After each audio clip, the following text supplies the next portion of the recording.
Bonjour à toutes et à tous, bienvenue sur Grand Lille TV. Nous sommes le vendredi 23 décembre, il est tout juste 7h en cette matinée. Bon réveil, bonne journée à toutes et à tous. Restez avec nous en direct, en images et en 7 minutes. On fait tout de suite un premier point complet sur l'actualité de la métropole lilloise.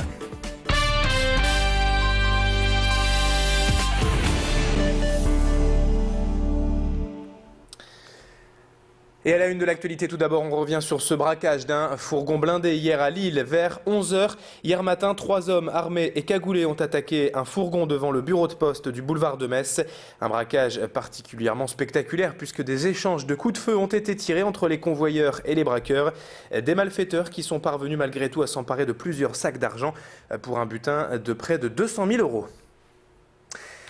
En bref, dans l'actualité, en raison d'un mot d'ordre de grève déposé par le syndicat Sud, des perturbations sont à prévoir demain et le 31 décembre sur le réseau de bus Transpol pour les journées donc du 24 et du 31. Plus d'infos dès demain matin sur le site internet transpol.fr. Et on reparle déjà de Noël dans ce journal avec un reportage à présent au refuge de la LPA dans la métropole lilloise où 80 chats et une centaine de chiens sont à adopter. Mais pour autant, les responsables de l'association rappellent qu'offrir un animal pour Noël n'est rarement une bonne idée. Il faut que la personne désireuse d'adopter se rende en refuge et rencontre elle-même les animaux car une adoption c'est avant tout un coup de cœur et une responsabilité. Pour 2012, la LPA espère ainsi un meilleur horizon et une prise de conscience de la communauté urbaine de Lille. Car aujourd'hui, la LPA souffre de locaux exigus et vétustes dans ses refuges de Lille et de Roubaix. Malgré la centaine de bénévoles qui tous les jours s'occupent des animaux et leur offrent un peu de tendresse. Alexandra Gossin a rencontré la directrice de la LPA du Nord, Dominique Dupont. On l'écoute.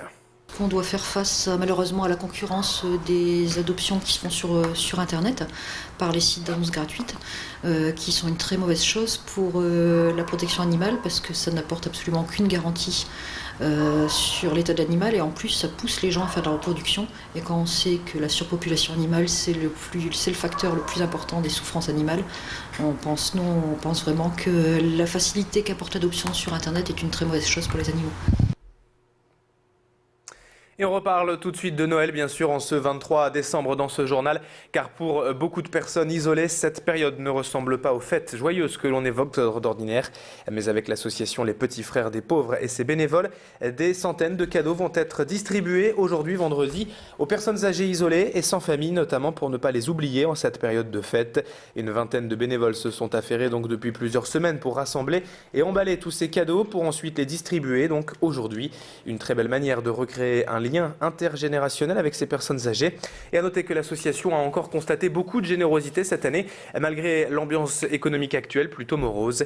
Explication avec les bénévoles eux-mêmes de l'association Les Petits Frères des Pauvres, au micro d'Alexandra Gossin. Ici, vous êtes à la Fraternité de Lille, au 24 rue Jean Moulin. Et là, nous avons donc, avec l'aide des bénévoles, préparé tous les colis de Noël pour les personnes âgées. Donc là, vous avez par exemple ici des colis, ce que l'on appellera des colis simples. Ce sont pour les personnes qui ne viendront pas au réveillon ou au repas de Noël le 25 et qui sont en hébergement collectif. Là-bas, vous avez la même chose, des autres colis, mais avec de l'alcool cette fois. Et le tout a été préparé avec l'aide des bénévoles dont vous en voyez quelques-uns ici. Dans ce journal, on évoque maintenant une belle tradition du nord de la France pour Noël, les fameuses coquilles. Tanguy Lécluse est allé à Tourcoing chez le pâtissier Plancarte pour nous faire découvrir ses secrets de fabrication. Jusqu'à Nouvel An, ce boulanger va fabriquer pas moins de 16 tonnes de coquilles. Rien que sur la journée d'hier, il en a préparé plus de 800 kilos. Des coquilles de tailles diverses et pour tous les gourmands. Le reste de l'année, c'est sur commande qu'il prépare ses coquilles et peut-être avez-vous déjà prévu d'en acheter pour Noël et le petit déjeuner au pied du sapin dimanche matin. Présentation de ces coquilles avec la première étape de fabrication dans ce journal. Leur secret avec Guylain Plancarte, le gérant de la boulangerie tourquenoise du même nom, au micro donc de Tanguy Lécluse. La coquille, c'est une brioche en fait, c'est une brioche très riche où on a une partie avec du gros sucre et une partie, une pâte sans sucre. Donc le principe c'est d'envelopper la partie avec le sucre, de la façonner de façon à que la coquille soit protégée pour la cuisson. En bref, vous l'avez peut-être suivi hier sur TF1, c'est un nordiste qui a remporté la première édition de Masterchef Junior. Jean Demonchy, âgé de 11 ans et habitant d'Edigneul-les-Béthunes, tout près de Béthune, bien évidemment, a donc remporté hier soir le premier trophée Masterchef Junior, le nom d'une émission de cuisine, donc bien sûr sur TF1. On aura l'occasion d'en reparler et de le rencontrer bientôt. Et puis, en bref, toujours, mais pour finir ce journal maintenant, il y a du sport ce soir et du basket en Pro B masculine. Le LMBC affronte Denain ce soir en déplacement pour un derby du Nord qui s'annonce très alléchant. Les deux équipes sont actuellement 14e et 15e du classement de Pro B.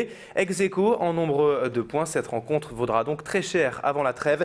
Les Lillois restent sur 2 victoires de suite en championnat et seraient bien inspirés d'en enchaîner une 3e pour passer la trêve de Noël bien au chaud et s'éloigner une bonne fois pour toutes de la zone rouge de la relégation. Rendez-vous donc ce soir à 20 h pour ce match, ce derby de basket en Pro B entre Denain et Lille. 7h06, c'est la fin de ce journal sur Grand Lille TV. Merci à toutes et à tous de l'avoir suivi. Bonne fête de fin d'année, joyeux Noël à tous et on se retrouve dans un instant pour la météo et pour l'infotrafic.